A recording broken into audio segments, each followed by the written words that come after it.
Hello everyone, welcome to my channel Industrial Engineering.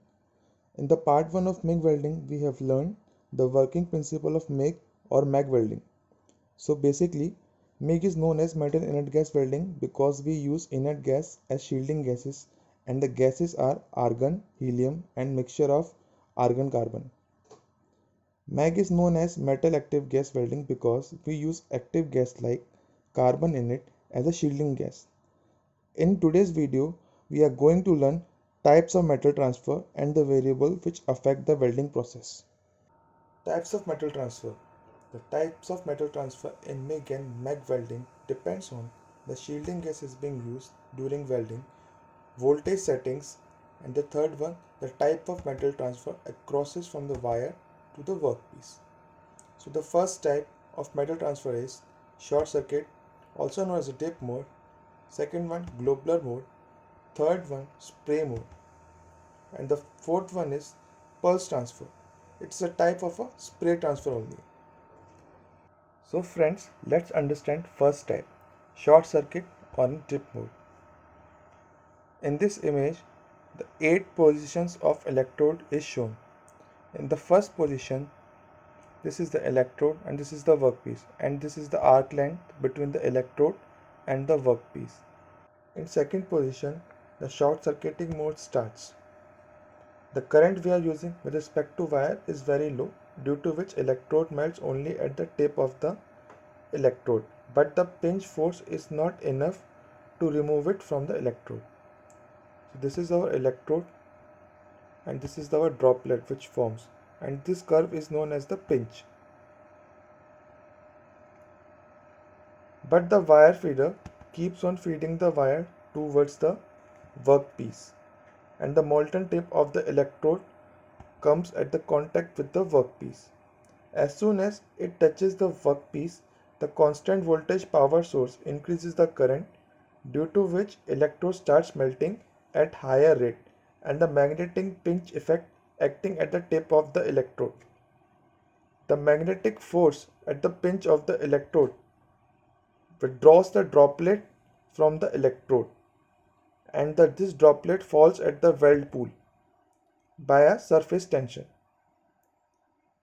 Electrode comes again in its normal position and the arc is re-established. The process repeats itself very quickly, more than 200 times per second. The human eye could not notice the short circuits and the arc seems continuous.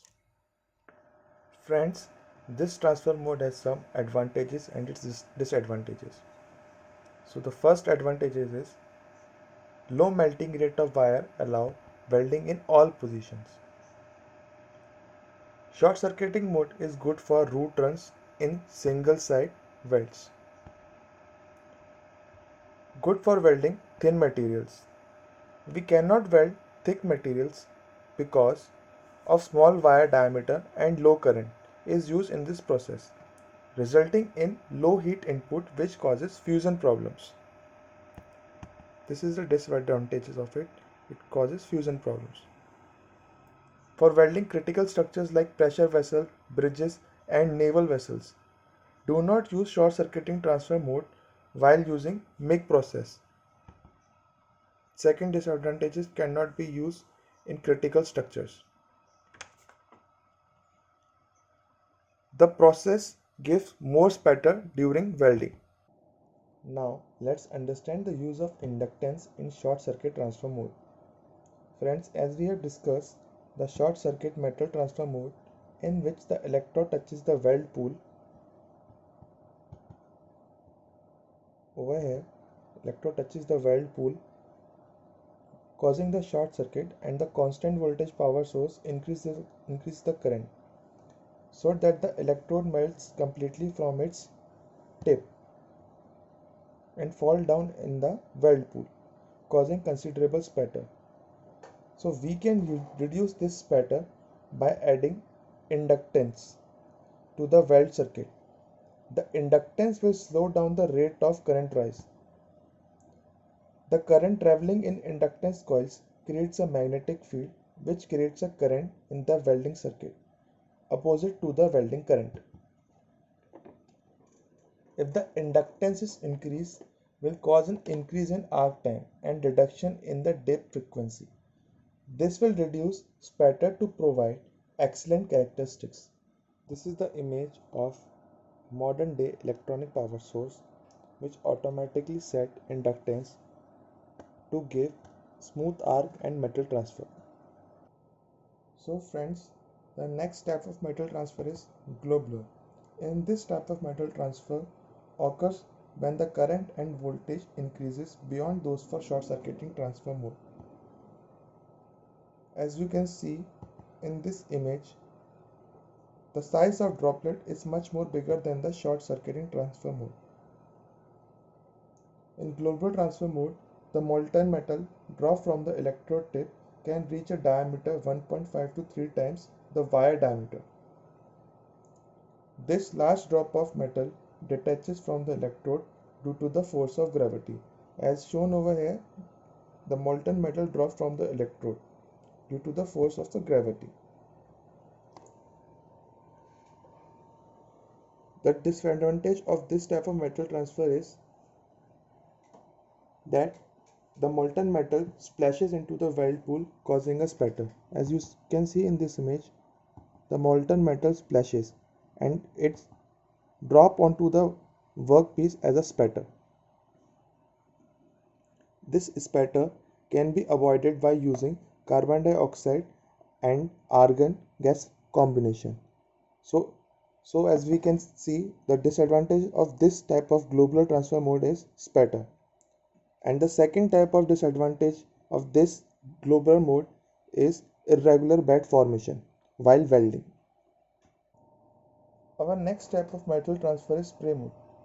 The spray mode is also called as axial spray mode.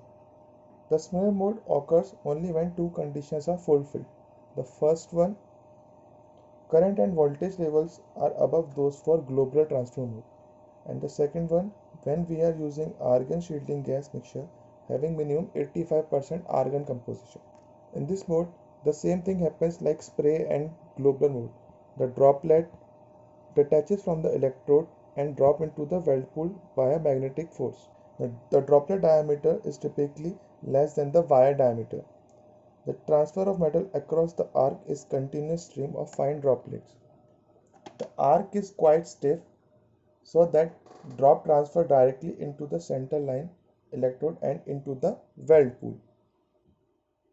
The advantages of spray mode are continuous transfer of metal during welding, high voltage due to which long arc length. Third point, high heat input due to high current. Fourth point, fluid weld pool because of continuous transfer of metal into the weld pool. High deposition rate of electrodes. No spatter formation. The disadvantages of this mode are it can only be used for positional welding like flat and horizontal welding. Only suitable for welding thicker materials. We cannot weld metals which having a thickness less than 3 mm. This image tells us how these three modes occur by increasing voltage and transition currents. First, we need to understand what is transition current. The transition current is the current at which the mode of transfer changes from globular to spray. But it depends upon the four factors. First one, the size of wire diameter. Second one, the shielding gas composition. Third one, electrode composition. And the fourth, the length of wire stick out at contact tube. As we know, when the current and voltage increases more than short circuiting mode, globular transfer mode occurs.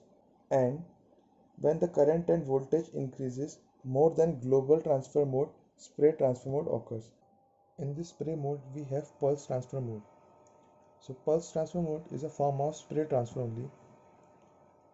The advantages of pulse transfer mode are the first one, welding can be done in all positions on ferrous and non-ferrous metals. Productivity is high for welding thin materials than GTW. GTW is gas tungsten arc welding, which we will learn in my upcoming videos. No more spatter even for different filler metals, and it can be used to weld large diameter electrodes. Now let's understand what is pulse transfer mode. So pulse transfer involves the use of specifically designed power source whose current output changes or pulse between a peak value and a background value at a rapid but a controllable rate. So to understand this definition, we need to understand this graph, which is between current and time.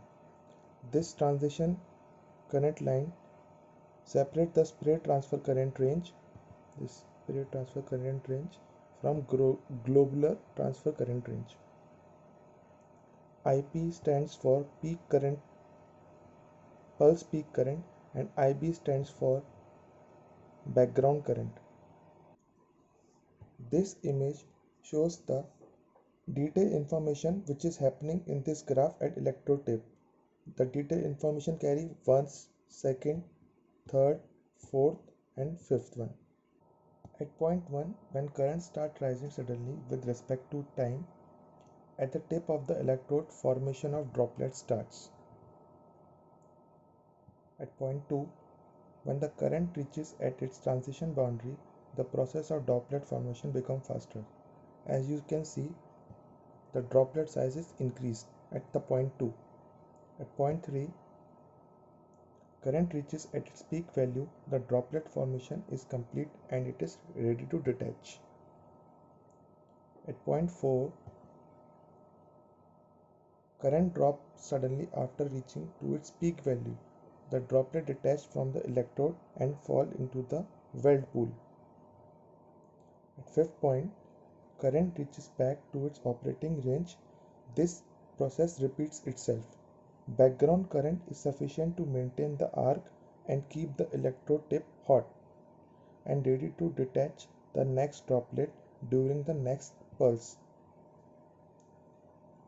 As you can see from this graph, the maximum amount of current is in the globular transfer current range. Aluminium and other reactive metals are welded with pulse spray transfer mode.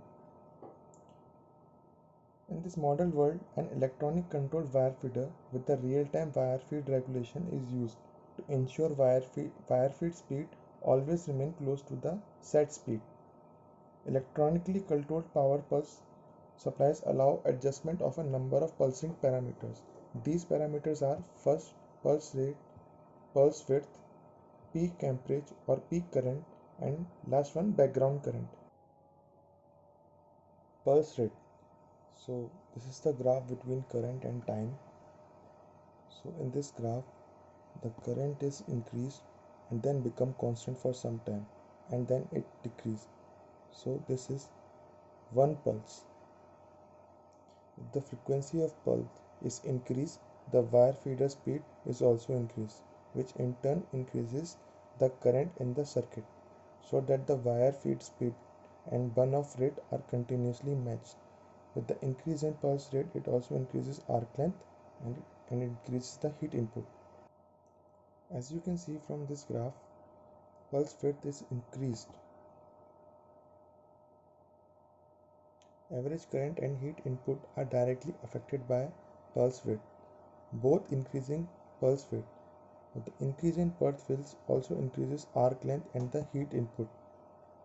Increasing pulse width also has some effect on increasing droplet size, which is penetration, and it also increases the arc of cone, that is bed width. In this graph, the current is increased.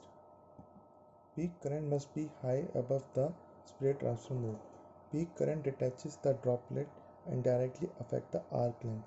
With the increased peak current, arc length is also increased, which in turn also increases the burn-off rate of the electrode. Some power sources are spiked to promote droplet detachment from the electrode tip due to decrease in the droplet size. In this graph, we can see that the control of current rise and fall during the pulse cycle is used to control droplet shape and to shape the electrode, and in the anticipation of the next droplet detachment. Increase in background current also increases arc length, heat input, and penetration during the welding. So our topic ends here. In this video we have learned the different types of mode of metal transfer.